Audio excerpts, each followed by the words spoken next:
So this is Luke chapter 12 that we're going to start in today. And the sermon title, I guess, is Lessons in Generosity. But Luke chapter 12, starting with verse 13, and we'll go down through verse 21. Listen for the word of the Lord. Someone from the crowd said to Jesus, "Teacher, tell my brother to divide the inheritance with me."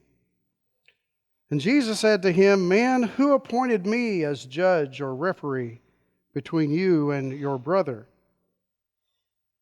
Then Jesus said to them, "Watch out. Guard yourself against all kinds of greed. After all, one's life isn't determined by one's possessions, even when someone is very wealthy." When he told them a parable, a certain rich man's land produced a bountiful crop. He said to himself, "What will I do? I have no place to store my harvest." Then he thought, "Here's what I'll do. I'll tear down my barns and build bigger ones. That's where I'll store all my grain and goods. And I'll say to myself, you have stored up plenty of goods, enough for several years. Take it easy. Eat and drink and enjoy yourself." But God said to him, "Fool, take it easy." He says, "Fool, tonight you will die. Now who will get the things that you have prepared for yourself? This is the way it will be for those who hoard things for themselves and are not rich toward God." This lesson in generosity teaches from the Gospel of Luke, but it's a lesson about greed. And I've noticed something about greed through my years, and that greed is almost like a fog because it blinds us to everything else in life. When we get into this greed cycle, it comes to the place that fog is. Fog is dangerous, right? It distorts our vision. It confuses us that we can't get our directions right. Matter of fact, if you watch the morning news before you go to work, then you know that when the fog is thick, everything slows down and the number of wrecks increase significantly, right? There's a lot of accidents happen in the morning when fog blurs the view of everyone. The ancient Scandinavians, who dealt with fog every morning, just about in their lives, about an hour before sunrise, there was what they called the foggy hour, and this they called it the hour of the wolf. Is actually what they called it. And in their folklore, they said that this was the hour of the day that most people were born, that most people died, and the time that diminished the ability to perceive truth.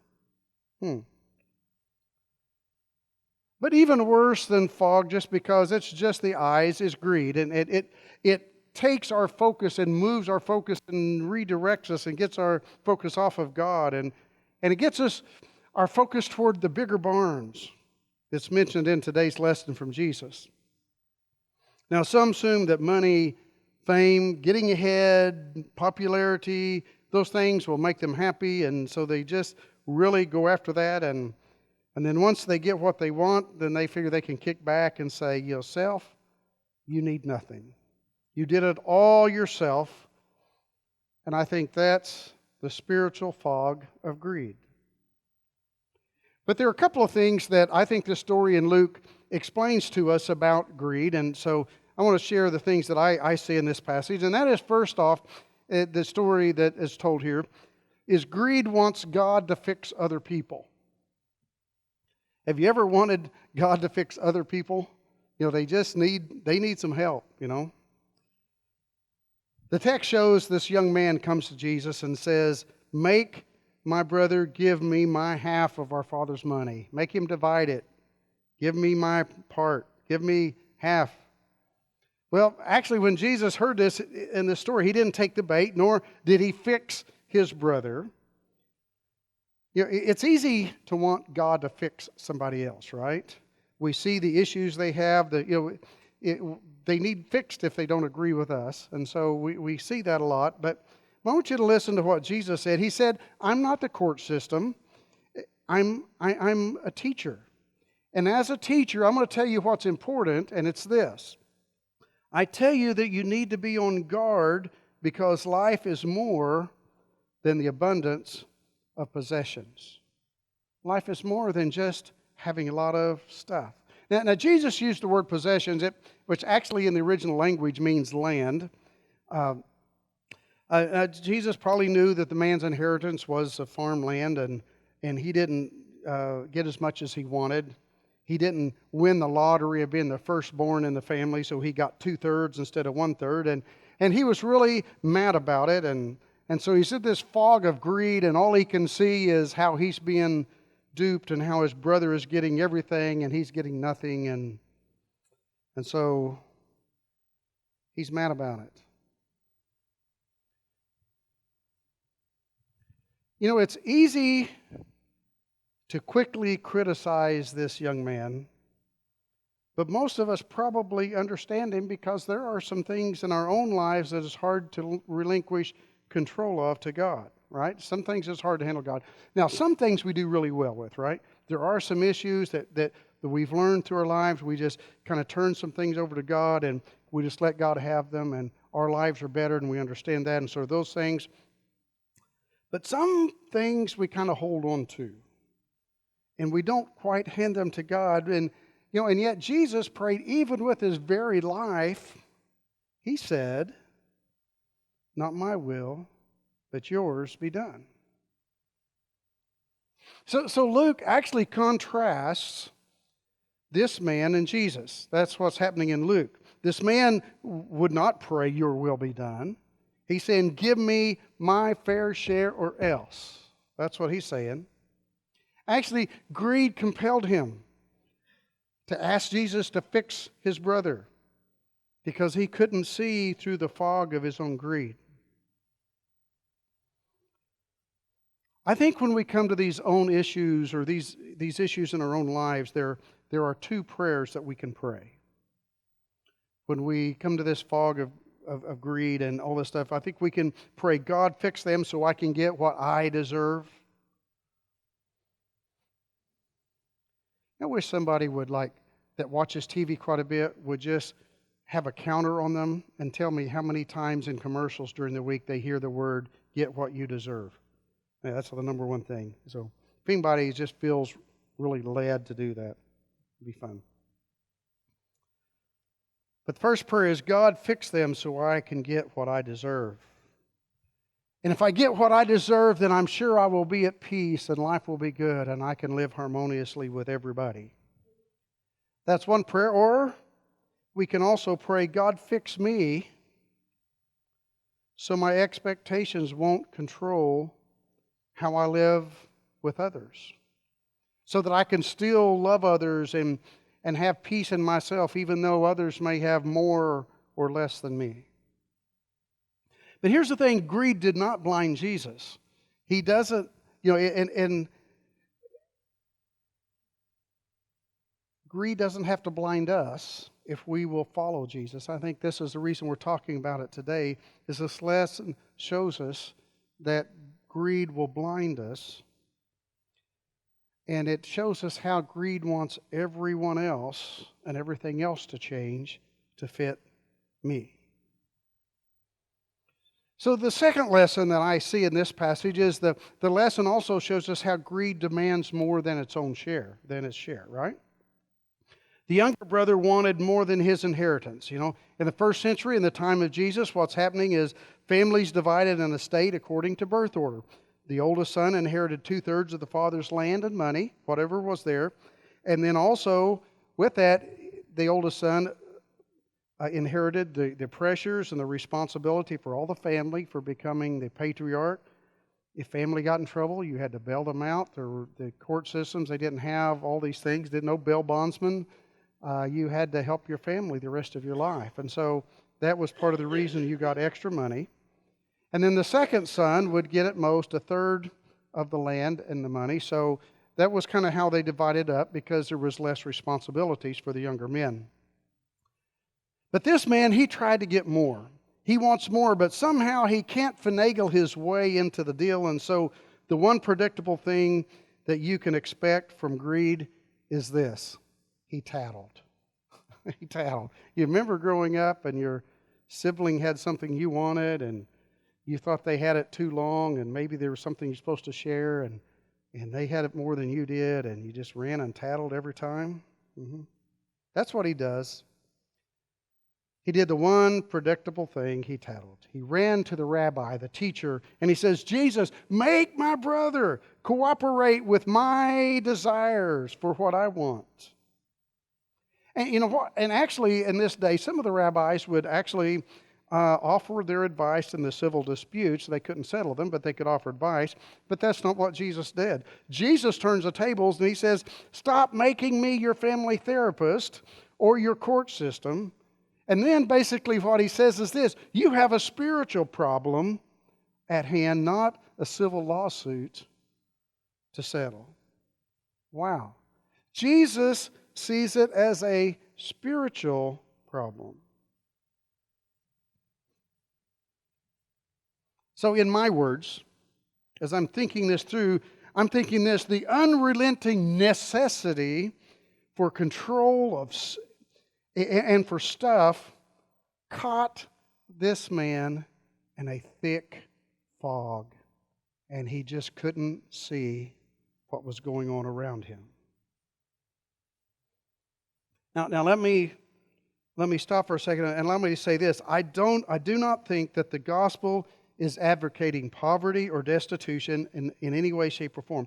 I think the passage is really more about keeping the focus on God and not letting ourselves get surrounded by this thick fog of greed that steals our dedication to God. I think that's what this story is really about. And you know, greed's common, right? I mean, we see it all around us, and maybe we've even been a part of that. We've been a part of our lives as well. You know, if we look closely at our own lives, we probably realize that most of our greed probably is motivated by fear. So we build this personal bigger barns to insulate our fears, and so that, you know, and when we do that, I just understand that this is how we operate inside of that fog of greed. And if we do what we do just because we get to enjoy God's blessings on our lives as we're sharing part of it, that's a wonderful thing. It's just that when we operate out of fear, it's that fog of greed that's causing us to do that. But Jesus, in the Gospel of Matthew, Jesus is teaching those followers, and he gives them another lesson in greed. He tells them this. So this is chapter 6, starting in verse 19 in Matthew. He says, stop collecting treasures for your own benefit on earth, where moth and rust eat them and where thieves break in and steal them. Instead, collect treasures for yourself in heaven, where moth and rust don't eat them and where thieves don't break in and steal them. And then he says this line, I love this line: where your treasure is, there your heart will be also. Where your treasure is, there your heart will be also. I think he's speaking about worship. He's speaking about what we're willing to serve or who we're willing to serve. What happens for many of us, I think, is that we get fixated on the stuff that we can see and feel and touch that we want to have, and so then we become slaves to the desire to have those things in our own heart. And God says, I created you to have one central desire in your heart, and that is to know and love and serve me, to serve God. And I think God says when you do that, everything else works out. In another place, Paul sends some sage advice, some great advice. He's mentoring a young man named Timothy, and he writes him a couple of letters, and the early church put it in the Bible so that we could read it today and learn from it. And so in Paul's first letter to Timothy, in chapter 6, he says this: actually, godliness is a great source of profit when it is combined with being happy with what you already have. So I want to read that one more time. Let's go back. I want to read that one more time. Actually, godliness is a great source of profit when it is combined with being happy with what you already have. We didn't bring anything into the world, so we can't take anything out of it. Now let me tell you, my mom had a saying very similar to this. She said, I brought you into this world, and I can take you out. A little different meaning, but very similar. We didn't bring anything into this world, Paul says, and so we can't take anything out of it.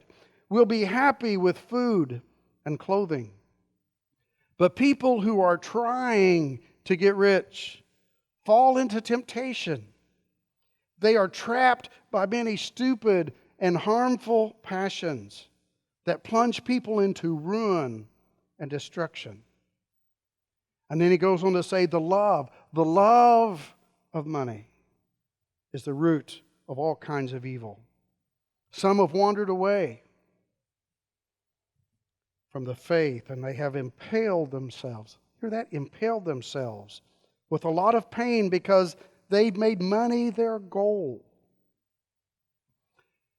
And then down and starting in verse 17, he says these words. He says, tell people who are rich at this time not to become egotistical and not to place their hope on their finances, which are uncertain. Instead, they need to hope in God, who richly provides everything for our enjoyment. See, God, I know I say this every year, but God's not trying to take our stuff away from us. God's trying to provide a wonderful place for us to live and enjoy, and we always do better at that when we share some of what we have. He richly provides everything for our enjoyment. So tell them, Paul says, to do good, to be rich in the good things they do, to be generous, and to share with others. And when they do these things, they will save a treasure for themselves that is a good foundation for the future. That way, they can take hold of what is truly life.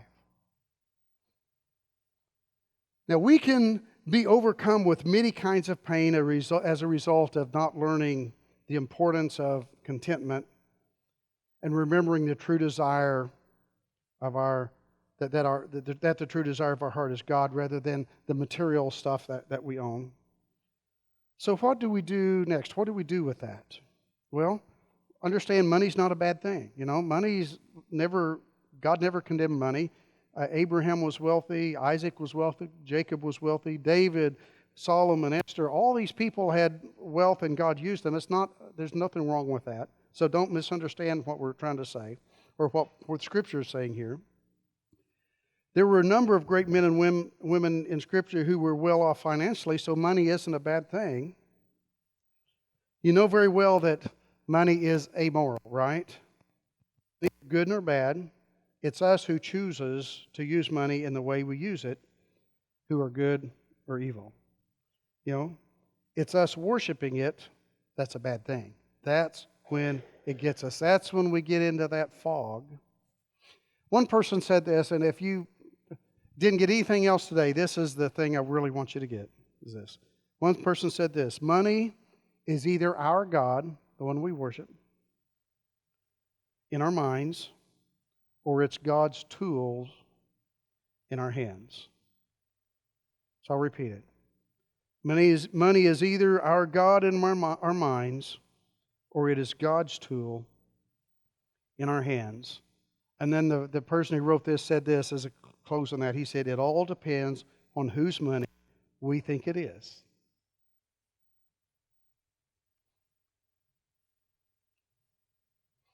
You know, greed can make people do some really strange things. And so let's be honest for a moment. Money can reveal character quicker than anything else can. I read an article a couple of weeks ago, and it was titled this. It said, "What not to do when you win the lottery."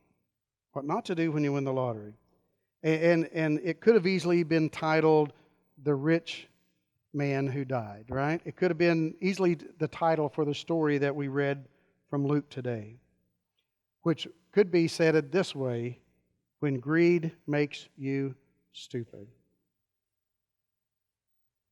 Anyway, this article that I read, it gave a few examples of Jesus of people who, as Jesus said, tore down their barns to build bigger ones. And So there's one story stood out to me, and so I just want to share it with you this morning because it kind of stood out to me more than others. There's a story of Denise Rossi. It's fascinating as it is compelling. Denise won the lottery and decided it was time to divorce her husband. She was done. The very next day, she decided, I'm getting rid of him. But it gets even better than that, okay? When she filed for divorce, she forgot to mention that she was a newly minted millionaire. And so Denise must have been a fan of the Steve Miller Band. Go on, take your money and run. You know the song, right? Should we sing that next? Do you have that down the chord chart? No? Okay.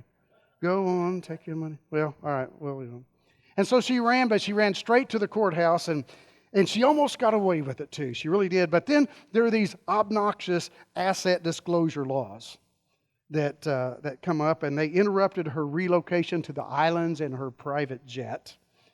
And so during the divorce proceedings, the lawyers discovered her new fortune, and then by the slip of the tongue, she told them, she wasn't going to, but somehow it slipped out anyway, and she said that her husband had given her the money to buy the ticket for him. And so the court awarded all the winnings to her husband. And so what happened was she tore down her barns in the foggy weather of greed, and then she paid for it. Yeah, the story went on. Oddly enough, they could not reconcile their unreconcilable differences. And I can see that.